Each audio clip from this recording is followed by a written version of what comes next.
BRS నుంచి కాంగ్రెస్ పార్టీలోకి వెళ్లిన జంపు జిలానీల అనర్హత వేటుపై భారత అత్యున్నత న్యాయస్థానం సుప్రీంకోర్టు కీలక తీర్పే చెప్పిందనుకోవాలి. కోర్టు తీర్పులోని అంశాలు మాత్రం పెద్దగా ఆశ్చర్యాన్ని కలిగించలేదు. ఎందుకంటే స్పీకర్ అధికారాల్లోకి కోర్టు కూడా పూర్తిగా జోక్యం చేసుకోలేదు. దానికి రాజ్యాంగబద్ధమైన కొన్ని అవరోధాలున్నాయి. అందుకే ఎమ్మెల్యేల అనర్హత వేటుపై సుప్రీం ఆచితూచి మాత్రమే తీర్పు చెప్పింది. బీఆర్ఎస్ వారి వేగానికి తగ్గట్టుగా కోర్టు స్పందించలేకపోయిందని కేటీఆర్ సహా బీఆర్ఎస్ నేతలంతా బాధపడినా ప్రయోజనం ఉండదు. అందుకే వాళ్ళంతా కోర్టు తీర్పును స్వాగతిస్తున్నట్లు ప్రకటించి అత్యున్నత న్యాయస్థానం సూచించిన విధంగా 3 నెలల్లోగా స్పీకర్ నిర్ణయం తీసుకోవాలని డిమాండ్ చేస్తున్నారు. నువ్వు నేర్పిన విద్యే నీరజాక్ష అన్నట్లుగా తెలంగాణ రాజకీయాలున్నప్పుడు స్పీకర్లు వేగంగా చర్యలు తీసుకోవాలని ఎదురు చూడటం కూడా తప్పే అవుతుంది. బీఆర్ఎస్ అధికారంలో ఉన్నప్పుడు 2 సార్లు ఫిరాయింపులను ప్రోత్సహించారు. టీడీపీని, కాంగ్రెస్ ను లేకుండా చేయాలన్న ఉద్దేశంతో వారి ఎమ్మెల్యేలను చేర్చుకున్నారు.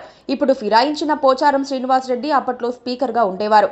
ఆయన ఏళ్ల తరబడి ఎలాంటి నిర్ణయమూ తీసుకోలేదు. పైగా వాళ్ళంతటా వాళ్ళు వస్తే ఏం చేయగలం, ఎవరి ఎమ్మెల్యేలను వాళ్లే కాపాడుకోవాలని కేసీఆర్ అనేక సందర్భాల్లో వ్యాఖ్యానించారు. ఇప్పుడు బీఆర్ఎస్ కు కూడా అదే సూత్రం వర్తిస్తుందని మర్చిపోకూడదు. ఉమ్మడి ఆంధ్రప్రదేశ్ లో కూడా ఫిరాయింపులు ఉండేవి. వైఎస్ హయాంలోనే దుగ్గ్యాల శ్రీనివాసరావు బీఆర్ఎస్ నుంచి కాంగ్రెస్ పార్టీలోకి వెళ్లిపోయారు. రాష్ట్రం ఏర్పడ్డాక తంబలుగా పార్టీ మారిపోయారు. ఇప్పుడు బీఆర్ఎస్ గగ్గోలు పెడుతుందే కానీ అప్పట్లో దారి చూపించింది ఆ పార్టీని అని మర్చిపోకూడదు. ప్రస్తుతం రేవంత్ నాయకత్వంలోని కాంగ్రెస్ పార్టీలోకి 6 వెళ్లారా, 10 మంది వెళ్లారా అన్నది ముఖ్యం కాదు. ఏకమొత్తంగా వెళ్లకుండా రేవంత్ రెడ్డి ఆపారని, వద్దని చెప్పారని కాంగ్రెస్ వర్గాలు అంటూ ఉంటాయి. నేను తలుచుకుంటే కేసీఆర్, కేటీఆర్, హరీష్ రావు తప్పితే అందరు ఎమ్మెల్యేలను లాగేస్తానని రేవంత్ రెడ్డి 1-2 సందర్భాల్లో తొడగొట్టారు కూడా. రాజకీయాలు ఇప్పుడు అలా ఉన్నాయి. ఇప్పుడు స్పీకర్ గడ్డం ప్రసాద్ ఏం చెయ్యాలి అనే కంటే ఏం చేస్తారు అనేదే భారీ చర్చ అవుతోంది. ఎంత కాదన్నా ఆయన కూడా కాంగ్రెస్ ఎమ్మెల్యే అన్న సంగతి పెద్దగా చెప్పాల్సిన పని లేదు.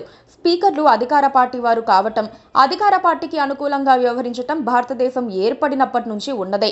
3 నెలల్లో స్పీకర్ నిర్ణయం తీసుకుంటే బాగుంటుందని సుప్రీంకోర్టు చెప్పినప్పటికీ గడువులోగా ఫిరాయింపు ఎమ్మెల్యేల ఫైలు 1 అంగుళం కూడా కదలదు అని ధైర్యంగా చెప్పొచ్చు. శివుడి ఆజ్ఞ లేనిదే చీమైనా కుట్టదు అన్నట్లుగా రేవంత్ రెడ్డి చెప్పనిదే స్పీకర్ ఎలాంటి నిర్ణయము తీసుకోరు. న్యాయ నిపుణుల సలహా తీసుకుంటామని స్పీకర్ చెప్పటం రొటీన్ డైలాగే అవుతుంది. 3 నెలల తర్వాత స్పీకర్ కార్యాలయం నింపాదిగా సుప్రీంకోర్టుకు వెళ్లి సమస్యను పరిష్కరించేందుకు ఇంకొంత సమయం కావాలని కోరుతుంది. ఇంకెంత సమయం ఇవ్వాలని కన్నెర్ర చేసినట్లుగా సుప్రీంకోర్టు ప్రవర్తిస్తుంది. వీలైనంత త్వరగా పరిష్కరించాలని సూచించటం మినహా న్యాయస్థానం చేయగలిగింది కూడా ఏమీ లేదు. అదేమంటే ఎమ్మెల్యేల నుంచి ఇంకా సమగ్రంగా సమాధానం రాలేదని స్పీకర్ కార్యాలయం వివరణ ఇస్తుంది. ఇలా సంవత్సరాలు గడిచిపోయి మళ్లీ ఎన్నికలు వస్తాయి తప్పితే చేసేదేమీ లేదు. అప్పటిదాకా పొలిటికల్ కార్తీక దీపం సీరియల్ కొనసాగుతూనే ఉంటుంది. Please subscribe to KTV Telugu. KTV Telugu. KTV Telugu channel.